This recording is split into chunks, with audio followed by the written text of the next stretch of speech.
कंपनियां खरीद लें, आपको ये एजेंट खरीद लें और अपनी दवाइयाँ आपसे लिखवाएं, लेबॉर्ट्रियों वाले आपको खरीद लें और कंपनी वाले आपको खरीद लें, तो आप कल अल्लाह और उसके रसूल के सामने खड़े होकर आप क्या जवाब देंगे कि चंद सिक्कों की खातिर आपने अपनी अजमत को बेच दिया, अपनी हैबत को बेच दिया। जब मेरा बाप मुझे डॉक्टर देखना चाहता था तो वो बड़ा इज्जत का ज़माना था डॉक्टरी का, कि एक इज्जत थी, वक़ार था, मकाम था। इसलिए मेरा बाप कहता पुत्र बड़ी इज्जत है तेनू डॉक्टर बनाना है, बड़ी इज्जत है, बड़ी इज्जत है तेनू डॉक्टर बनाना। अच्छा, वो देहाती आदमी थे। और जब मैंने 3 दिन के लिए गया, ये गवर्नमेंट कॉलेज लाहौर पढ़ता था, सेंट्रल मॉडल से मैट्रिक किया, गवर्नमेंट कॉलेज ये हमारा जो रावी अब तो यूनिवर्सिटी बन गया। तो 3 दिन के लिए मेरा एक दोस्त मुझे ऐसे खींच के ले गया, वहाँ से अल्लाह ने मेरे 4 महीने करवा दिए। 4 महीने के आखिर में एक नौजवान ने कहा तू डॉक्टर बन के क्या करेगा, तू आलिम बन जा।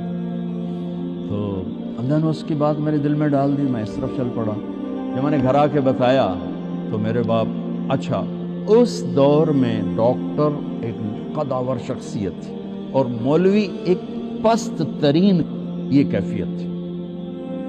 और हमारे देहाती माहौल में मौलवी कमी होता था, कमी, जैसे लोहार, कुम्हार, धोबी, ऐसे मौलवी का स्टेटस कमी का था। तो मेरा बाप कहे तू कमी बनू है, तू मेरी नक वढाऊँ है, तू करूँ की है, तो मैनू किसी पासे राण देवना है, जीवन देवना है कि नहीं जीवन देवना। सारे इलाके के जिम्मेदार जो है मैनू लानता करेंदे कि तेरा पुत्र तो मौलवी बनता पिया था, बन सी की। तो 23 नवंबर 1972 सुबह 8-9 बजे का टाइम था। मेरे बाप घर में आए, वो जिम्मेदारों वाली चादर पहनी हुई बड़ी और चोला खुला, पगड़ी खोल के यहाँ रखी हुई। मुझे देखते एकदम गुस्से में आ, ये तो मौलवी बनना है तो मेरे घर ही चो निकल, जोर से, ये तो मौलवी बनना है तो मेरे घर ही चो निकल।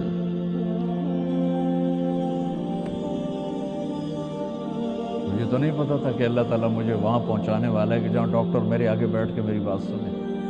मुझे तो उस वक्त पता नहीं था क्या होने वाला है मेरे साथ। मैं तो इसी तरह ही निकला था कि ठीक है जी, मैं तैयार हूँ। तो मेरे बाप की शिद्दत देखकर मेरी माँ ने मुझे अलग कर लेकर, तू जा, कोई नहीं, अल्लाह तेरा साथी। 300 रुपया मैंने, 300 रुपया बड़ी बड़ी दौलत है, उस मैंने 300 रुपया दिता कि जा, अल्लाह तेरा वारिस। तो मैं रायगढ़ आ गया, यहाँ मैं तालीम हासिल करने लगा, 8-9 साल यहाँ पढ़ा। साल 2 साल के बाद मेरे बाप भी बिल्कुल राज़ी हो गए, बहुत ही राज़ी हो गए, बहुत ही राज़ी हो गए। उस वक्त एमएच डॉक्टर का एक बहुत बाइज्जत था। मैं हाथ जोड़ के रो के कहता हूँ कि अब डॉक्टर एक कारोबारी नजर आता है, वो भी पैसे के पीछे ऐसे ही भाग रहा है जैसे माल रोड का ताजर भाग रहा है, जैसे लिबर्टी मार्केट का ताजर पैसे के पीछे भाग रहा है, वो भी ऐसे ही भाग रहा है। कुछ जायज़ कमाई, जायज़ मेहनत का सिला लेना कोई मना थोड़ा है, वो आपके रिस्क हलाल है। मैं कनाडा में गया हुआ था, मेरे ये सर दर्द बहुत शदीद होता है, तो वो वहाँ वो बोटॉक्स नया तरीका और टीके लगाते हैं, तो कुछ दिन गुजर जाते हैं। तो मुझे पता नहीं था यहाँ कोई लगाता है कि नहीं लगाता। तो मैं कनाडा गया, वो जानने वाले डॉक्टर थे पाकिस्तानी, तो पार्किंसन के 5 बड़े डॉक्टरों में एक उनका नाम आता है।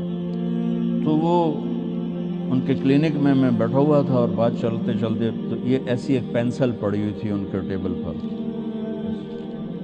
तो वो यूं पेंसिल उठा के मुझसे कहने लगे, मौलाना ये एक पेंसिल मैं किसी कंपनी के एजेंट से ले लूं तो मैं ब्लैक लिस्ट हो जाऊंगा। एक पेंसिल मैं किसी कंपनी के एजेंट से ले लूं तो मैं ब्लैक लिस्ट हो जाऊंगा, मैं क्लिनिक नहीं कर सकता उसके बाद।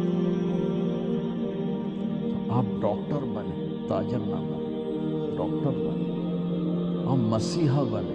अल्लाह की कसम, मरीजों की दुआएं आपकी नस्लों को निहाल कर देंगी। अगर आप सिर्फ ताजर बन गए तो ठीक है, 4 पैसे तुसी वट लेने, लेकिन पता नहीं आगे नस्लों का क्या होगा। और अगर आप मसीहा बने, डॉक्टर बने, मरीजों की दुआएं ली, पूछते हैं आपकी उसको बैठ के खाने कि दुखी की दुआ अल्लाह के अर्श को हिला देती और दर्दमंद की दुआ फरिश्तों को रुला देती।